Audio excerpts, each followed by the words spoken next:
Roberto, let me ask you this. When you quit in the 8th round, what did this gesture mean? Oh, the meat of my country. Easy. Did the check clear? In television, the big question was, who took a shot at JR? In sports, the big question was, who didn't take a shot at JR?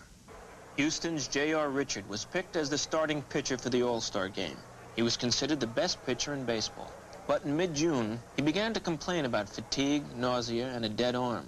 Press had a field day with the story, calling him just an overpaid prima donna. Richard found no support from the team doctor. I think the type of tired arm he's got is better that he work regular. And little encouragement from the manager. There's no chance of him hurting himself seriously. He's agreed to pitch, so he's pitching. Then on July 30th, J.R. Richard collapsed on the field at the Astrodome. He had suffered a stroke caused by a blood clot in the artery in his neck. For hours, he lay in critical condition. First time I saw him when he was in intensive care, I cried a lot because I said the guy was so big and dominant that you look at him now and you say, wow, he's fighting for his life. J.R. recovered, though his future in baseball is uncertain. Apologies were hastily printed in the media, and letters and gifts from the public soon filled his hospital room. Perhaps they will soften the memory of the summer of 1980, when no one would believe J.R. In Miami, the acquittal of 4 policemen accused in the beating death of a black man sparked outrage in the black community. I couldn't even believe that this somebody would get away.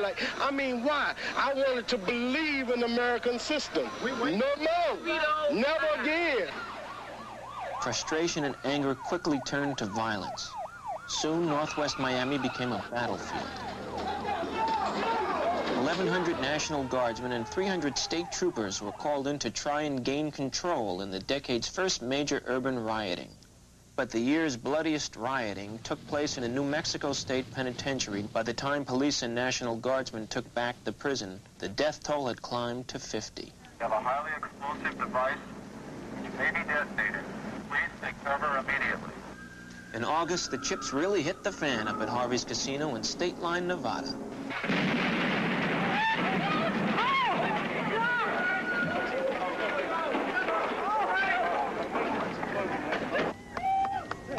Extortionists had planted the bomb inside the hotel and then offered instructions for disarming it in exchange for $3 million. The hotel owners decided to let the bomb squad detonate the bomb themselves after first evacuating the hotel and the surrounding area. Fortunately, the only damage was to the hotel. Unfortunately, the repair bill was estimated at $12 million. People involved in the tragic MGM Grand hotel fire were not so lucky. 84 died in one of the worst hotel fires in history. There were other disasters this year.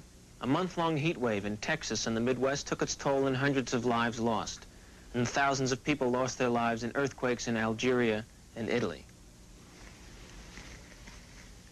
No less interesting was the year's cultural disaster. Heaven's Gate was a $36 million Western movie that got such bad reviews, the distributor pulled it out of circulation before it even opened. And for the financial disasters, you couldn't top the Chrysler Corporation, which asked the federal government for money to bail them out of near bankruptcy. The new Chrysler Corporation backs its new cars like Detroit never did it before. Over 1,000 new car dealerships went out of business this year. Unemployment among the auto workers was at an all-time high. So Detroit finally did what most of America has been doing for so many years, turning Japanese.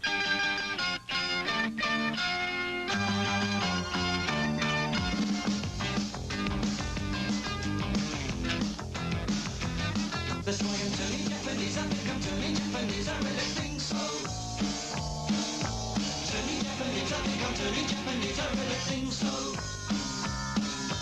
Turning Japanese, I think I'm turning Japanese, I really think so.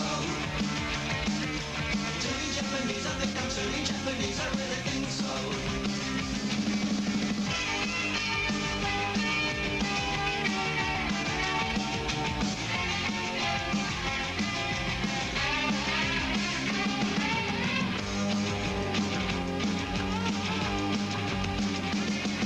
If I had 3 wishes, my first wish would be health for my whole family. I would wish more than anything that this country would become the dynasty it once was, that it isn't any longer. Peace.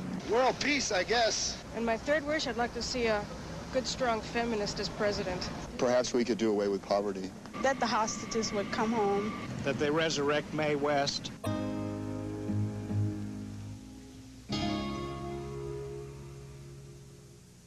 December left us shaken in the aftermath of John Lennon's death. And then it was New Year's and a time for looking to the future. 1980 provided more than a few clues to the future decade.